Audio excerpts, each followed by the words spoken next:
Lieve mensen, lieve Tanzfreunde, dear audience, thanks for coming to this performance, new report on giving birth from the Living Dance Studios from Beijing. My name is Annette Embrechts, I'm a dance critic, and on behalf of the team of Schrittmacher, I want to invite you to join the aftertalk with choreographer and dancer Wen Hui and two of the other dancers, and of course your own questions, your own remarks, everything you want to share, that's very welcome. But of course, feel free to leave the venue and get a drink already.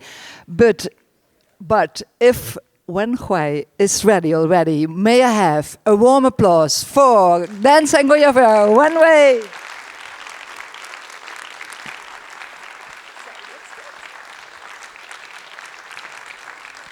Oh, you're already finished? Oh, there are two dancers. Thanks.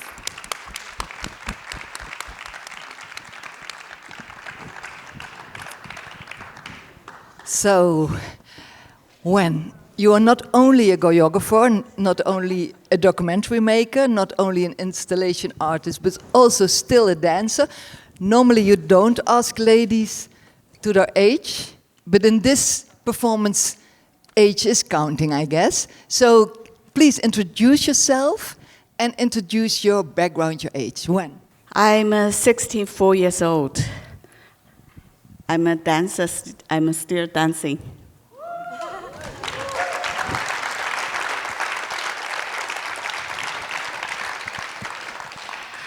I kind of already introduced myself. I'm Alessandra Corti. I'm 46 years old, and I'm happily touring with this fantastic piece together with these amazing women. And it's a great pleasure and luck. And I'm Pacha Pondistakul, or just Pacha. I'm 33 years old, and for me it's very inspiring to know that I still have a long way to go, and I can still dance for long to work with these women. So we see 3 generations, eh? So you choose especially for more generations on stage. Can you share some thoughts why you are why you're choosing for more generations on stage? Yes, actually, I start like what I said. I started in Frankfurt 2 years ago. I was in Frankfurt. I meet Pacha and Alexander different time. I normally working. I don't do audition. I don't like audition. I meet people, talk with them, drink with them. We share our life together. Then I feel it's right person. Then whatever, what age, what, yeah. So, I like the so work. you're already sharing then that personal stories about mothership, about, yes, about giving birth? Yes, for me it was pretty much this case. It was one of the co-directors of Museumturm in Frankfurt. She, on one point, she wrote me an email and was like, "There's a Chinese artist. She's stuck in Frankfurt. She cannot go back to China." And she knew that I was quite well connected to the freelance scene in Frankfurt, and she was like, "Maybe you can meet her and show her around." And this is where we met in a cafe. And then shortly after, you met my family. Thai restaurant. Yes. I think it was the time when you were very much missing East Asian food, which I understand if you're stuck in Europe, you know. Yeah, and then exactly you met my family, and then we shared a bit about the dancing practice. Yeah. So you create your own dance family when you was missing your family in China. But you don't only share some personal stories, you also share social stories. Eh? You Exactly. said, yeah. There is another documentary, which is, for me, it's even more shocking, is the documentary about the one-child policy in China. I think was produced by Arte. I don't put my hand on fire, but I think it was Arte. And where is not only portraying a disaster of our society, like this event in China, which is, of course, at the beginning talking about the drama of mothers not being able to give birth to more than one child, but on a second layer is, of course, the dramatic decision of many, many families of choosing to want to have a boy instead of a girl. And the drama of these many, many baby girls left literally in the trash. And the number of these girls along the street is shocking. And everything, the wave of reactions that happened on this disaster was really big. And a lot of it I wasn't aware of. Of course, we read on the newspaper, on the news about this policy, but about the real consequences, it didn't reach me.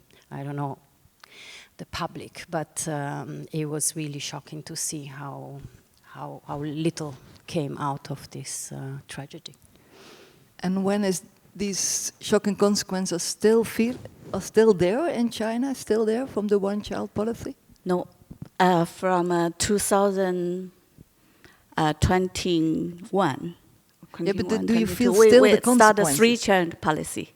Right now, it's a three-child policy because after 30 years, what I said, we have less. The people, we have a population was getting older society. Then now we have a three-child policy. And do you feel still the consequences of the policy of the one-child policy? Maybe you want to. I cannot speak for from the Chinese perspective, but I can remember from my childhood growing up, partly in Thailand, I never understood, for example, why my parents or my grandparents were always extremely over careful, I would say, about me and my sister being kidnapped, actually.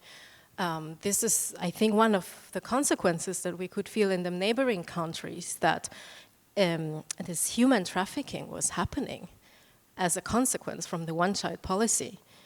And this actually was transferred onto my generation, let's say like from mid-90s till end of 90s, and even still to my daughter now that she's 5 and we're going with her back to Thailand. My grandparents still are very worried about her. Yeah.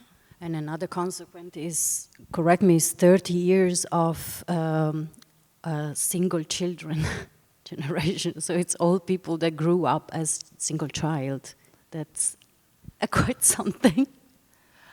Thank you. First of all, thank you all very much for this beautiful performance. I really was impressed. And I have a question for Wen Hui, because I saw a report on giving birth, I think in 1999. Many years have passed, and here I am again watching new report on giving birth. So I wonder, it makes me also a little bit sad. Has very little change in all these years for women? Or what was the urge for you to make the new report on giving birth? What was the urgency? What's the situation now that happened in 2021? When we share it with our friend, we saw this problem is not only in China. I first talked with Alexandra. She also talked about worried Italy. They made something changed happening. I found at the same time American start a new law about abortion, and Iran, they have another happening. That's all of what is going to happening. This is like the point. This makes, I want to second report. It's still necessary. It's still necessary to talk about the right of self-determination from women, about their own body, about their own choices. Yes. Alessandra, you're also talking about your choices, and that some people say, "Oh, you want too much." Is it like that? Sometimes society expect from women that they have to work like that they don't have to care, and that they have to care like they don't have to work. Yes, it's a very complicated topic. I think even in very open-minded family or couples, relationships, families, there is still a moment where, how to say, it's not that easy, because things, they open up. Already looking back to the generation of my mothers, for example, things changed for the best. But it's still something behind, which is not completely fair.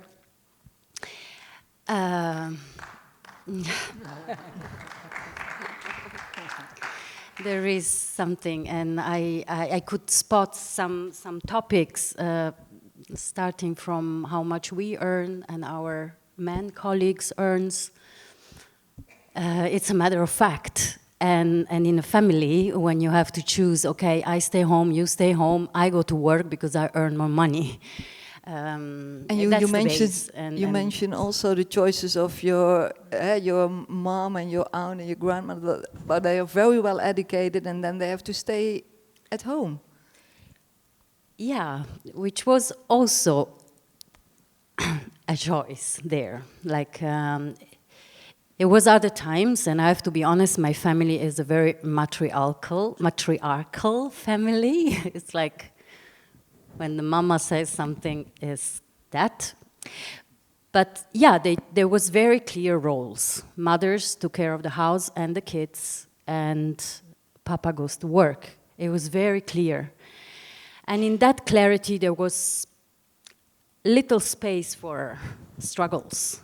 And now that we try to be equal, and you go, no, I stay, we share, is a 50-50, there is where the struggles comes, and you confront yourself on an everyday basis. That's the point. That's why it's so complicated. That's why I also don't feel like saying it black and white. But it's an everyday struggle. And you are from a new generation. Does it change? Does it change? Not much, actually. I have to admit that I'm also struggling with taking the decisions based on, at the end, just for the reason of practicality and making it work financially as a family. Sometimes, yeah, who earns more money? And then especially because you are dancers, you mentioned it in the performance that normally dancers have really awareness of their body. And that's also a point in your choreography, that you have this seem like the body is the memory of history. I always working with the body memory. I think everybody have a body memory. Body memories stay in you inside, like when you young, when you're in your life process, the everything happening, everything, even up generation, different generation, they stay in your body. Then they can give you, we always said, like, for example, your stomach. When you're young, this is really simple example. You're young, I eat soy sauce. When I went to Europe, for 1 month, my body starts tell me, I need soy sauce, I need this kind of things. Yeah, this is a simple. So your body is used to some food. Yeah, your body will tell you. The memory, they have a lot of memory. Of course, we talk about what when you're young, you have what situation in your life, what happened in your family, what things. Of course, we also share what happening with our own body, the memory. And how is it for dancers to share this with the audience, the memory of your own body and about your own experiences?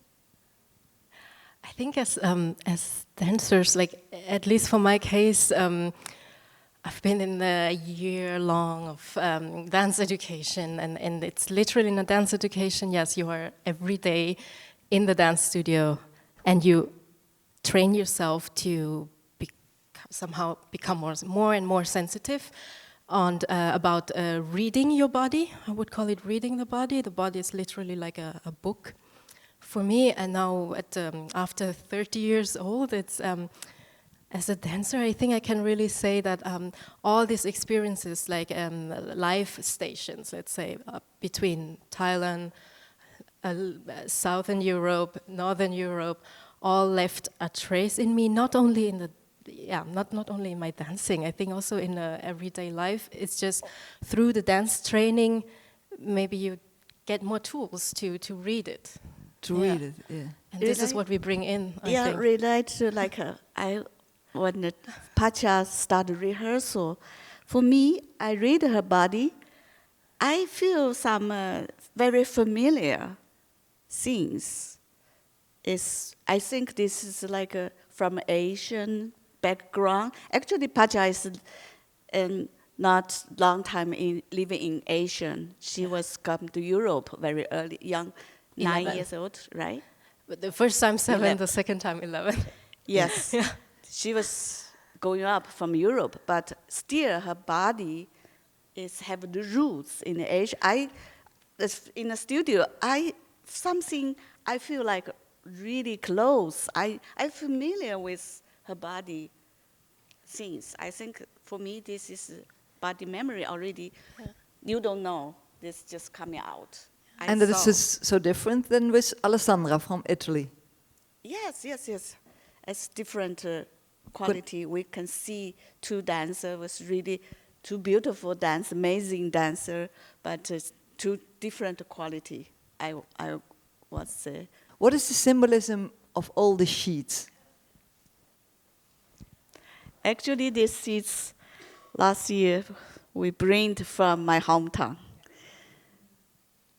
This is the first reporter giving birth. We have this already have these seeds, and when we created the second one, we thought we must have some link to the first reporter and giving birth. This also, I really like to work with the material, soft material. Always, like my friend knows, always use this soft material. So they're really from the performance We thought of that this is also the memory of all of us. I remember the first day we bring these flower seeds. I put in the studio. I thought, maybe this too much China, too much Asia, and then Alexandra said, my grandmother, I remember, I think my grandmother also have this kind of the flower seeds. And Pawan said, my home have this, like my grandmother also have this. I was excited, said, okay, that's the right choice. And about carrying these sheets? Yeah, this is what during the process we call the burdens. And indeed it's really like, really like a symbolic object for, the bag you carry with you. It's a bag, and you decide what you put inside or not, and you carry it, and you leave it, you take it again, and it's there, present, you share it, you throw it, and all your experience are in, and it looks like you're carrying a baby. Some people said, I think what associations. Yes. So I guess there's a lot of symbolism in this performance we could talk about.